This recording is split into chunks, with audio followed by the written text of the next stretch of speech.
મિત્રો નમસ્કાર. પટેલ સમાજના બે મોટા નેતાનું કોલ્ડ વોર સપાટી ઉપર આવી રહ્યું છે.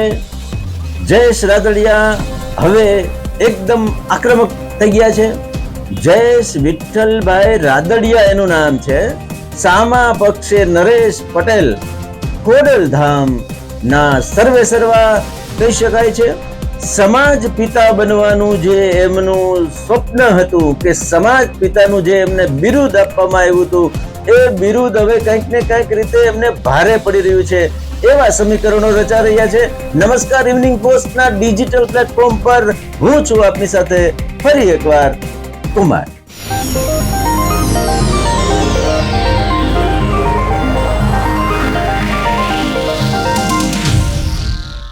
મિત્રો, ઇવનિંગ પોસ્ટ ન્યૂઝ ચેનલને આજે જ લાઈક કરો, શેર કરો, સબસ્ક્રાઇબ કરો, જેથી અમે આપને આવી જ રીતે રાજકીય સામાજિક લેવલનું એનાલિસિસ બહુ નિર્ભીકપણે સ્પષ્ટપણે બતાવી શકીએ. સૌરાષ્ટ્ર અને ગુજરાતના પટેલ સમાજના નેતૃત્વની અંદર ખાસ મહત્વની ભૂમિકા સૌરાષ્ટ્ર માટે કહી શકાય તો પટેલ સમાજનું નેતૃત્વ વર્ષો સુધી વિઠ્ઠલભાઈ રાદડિયા કરતા હતા.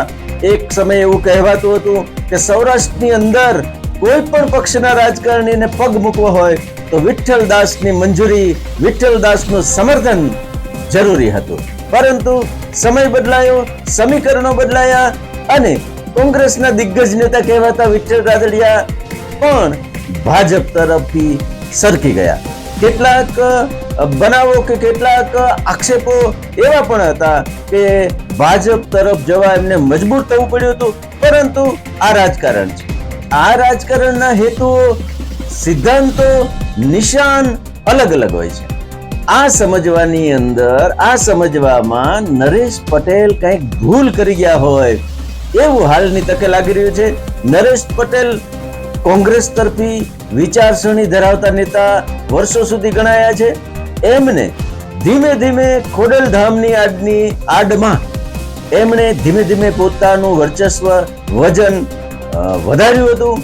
એક સમય એવો પણ હતો કે ગુજરાતની કે લોકસભાની ચૂંટણીઓમાં ભારતીય જનતા પાર્ટી, કોંગ્રેસ, આપ કે કોઈ પણ પક્ષના જે મોટા નેતા કે નેતૃત્વ કરનારા નેતાઓ નરેશ પટેલના ફાર્મ હાઉસે કે નરેશ પટેલના ઘરે એમને જવું પડતું હતું. પરંતુ નરેશ પટેલ એ સમજવામાં કંઈક ભૂલ કરી ચૂક્યા છે કે જે નેતાઓ ચૂંટણી વખતે એમના દરવાજે ઊભા રહેતા હતા અને સમાજમાં એવો સંદેશો આપવા માંગતા હતા કે જો નરેશ પટેલ કોંગ્રેસમાં જશે તો ડેપ્યુટી સીએમ બનશે, આપમાં જશે તો સીએમ બનશે, ભાજપ પણ કંઈક હોદ્દો એમને આપવા માંગે છે. આ બધી વાતની અંદર નરેશ પટેલને કદાચ એવું હતું કે મારું નામ કે મારું વજન મોટું છે, પરંતુ આ રાજકારણ છે. આ રાજકારણની અંદર નરેશ પટેલ એવા ભેળવાઈ ગયા કે સમાજની અંદર એવી છાપ ઊભી થઈ ગઈ કે નરેશ પટેલ સોદાબાજી કરે છે. નરેશ પટેલ પોતાના વજન અને વર્ચસ્વ માટે કંઈક કરે છે, સમાજને આડે ઊભો રાખે છે. બીજી તરફ સૌરાષ્ટ્રના રાજકારણમાં જયેશ રાદડિયાનું વજન અને વર્ચસ્વ તોડવા માટે કે એમને સાઇડલાઇન કરવા માટે જે કાંઈ પ્રયત્નો કરવામાં આવ્યા હતા, પરંતુ એ લોકો ભૂલી જાય છે કે હાલના જે 50 થી 60 વર્ષની ઉંમરના કે 40 થી 60 વર્ષની ઉંમરના જે લોકો કે જે રાજકીય નેતાઓ છે, એના મોઢાની અંદર વિઠ્ઠલદાસ, વિઠ્ઠલભાઈ રાદડિયાનું અનાજ છે. વિઠ્ઠલદાસે મોટા કરેલા નેતાઓને રાજકારણના હિસાબે બીજી તરફ ખેંચી જવાનું જે આખું પ્રયોજન કરવામાં આવ્યું હતું, એ લોકો જયેશભાઈ પ્રત્યે વફાદાર હોય જ અને આવું જ કંઈક હવે બનવાની શરૂઆત થઈ ગઈ છે કે જ્યારે જયેશ રાદડિયાને ઇફકોની ચૂંટણીની અંદર પણ સાઇડલાઇન કરવા માટે પ્રયત્નો કરવામાં આવ્યા. પટેલોના સંગઠનની અંદર ભાગલા પાડવાની કોશિશ કરવામાં આવી. આ મુદ્દાને જયેશભાઈએ બહુ સારી રીતે ઓળખી ગયા અને એમણે પોતાના પિતાના અને પોતાના પિતાએ મૂકેલા જે કંઈ વારસો છે, સંબંધો છે, સમાજ માટે જે વિઠ્ઠલદાસે કર્યું છે એ સમાજની સામે મૂકવાનું શરૂ કર્યું. બીજી તરફ નરેશ પટેલ ખોડલધામ સિવાય એકદમ અટુલા પડી ગયા, જેનું પરિણામ હવે પટેલ સમાજની સામે ઊભું છે કે વર્ષો સુધી પટેલ સમાજ માટે, ખાસ કરીને સૌરાષ્ટ્રના પટેલ સમાજ માટે વિઠ્ઠલદાસનું જે યોગદાન છે એ હવે સપાટી ઉપર આવ્યું છે.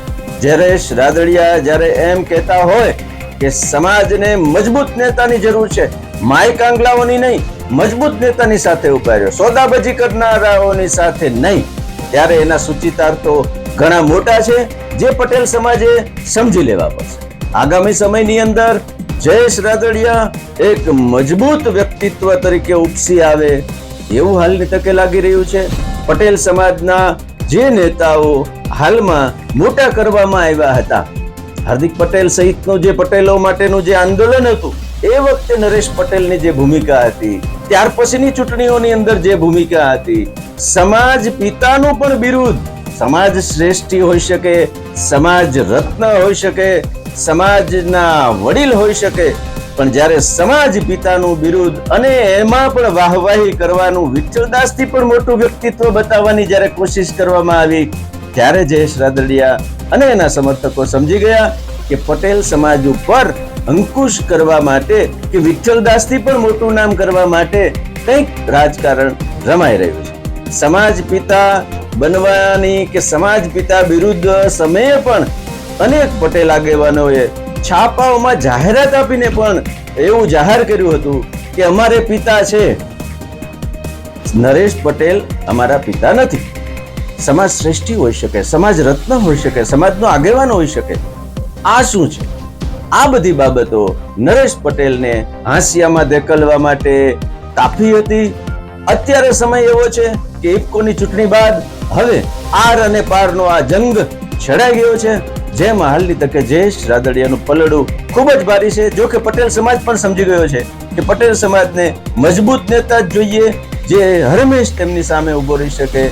જ્યારે નરેશ પટેલ બીજા અન્ય પક્ષોની રાજકારણની જાળમાં આબાદ ફસાઈ ગયા હોય એવું હાલની તકે લાગે છે. જો કે અન્ય એવા રાજકીય વિશ્લેષકો પણ એવું કહે છે કે નરેશ પટેલ વધારેમાં વધારે રાજકોટ મહાનગરપાલિકા જીતી શકે, રાજકોટ સિટીની અંદર કાંઈ પણ કરી શકે. બાકી નરેશ પટેલનું એવું કોઈ વજન કે વ્યક્તિત્વ નથી જે સર્વ સમાજ માટે સ્વીકૃત હોય. આગામી સમયની અંદર પટેલ સમાજના આ બે મોટા નેતાઓની જે લડાઈ છે, વૈચારિક લડાઈ છે કે કોલ્ડ વોર છે, એ ખુલીને સામે આવે એવું હાલની તકે લાગી રહ્યું છે. વિઠ્ઠલદાસ રાદડિયાના જે સમર્થકો છે કે વિઠ્ઠલદાસ રાદડિયાની સાથે રહીને જે મોટા થયા છે, કે જેને વિઠ્ઠલદાસે મોટા કર્યા છે, આ બધા જ બધું જ જાણે છે કે કોણ સાચું કોણ ખોટું. આભાર મિત્રો. ઇવનિંગ પોસ્ટ ન્યૂઝ ચેનલને આજે જ લાઈક કરો, શેર કરો, સબસ્ક્રાઇબ કરો, જેથી અમે આપને આવી જ રીતે રાજકીય સામાજિક લેવલનું એનાલિસિસ બહુ નિર્ભીકપણે સ્પષ્ટપણે બતાવી શકીએ.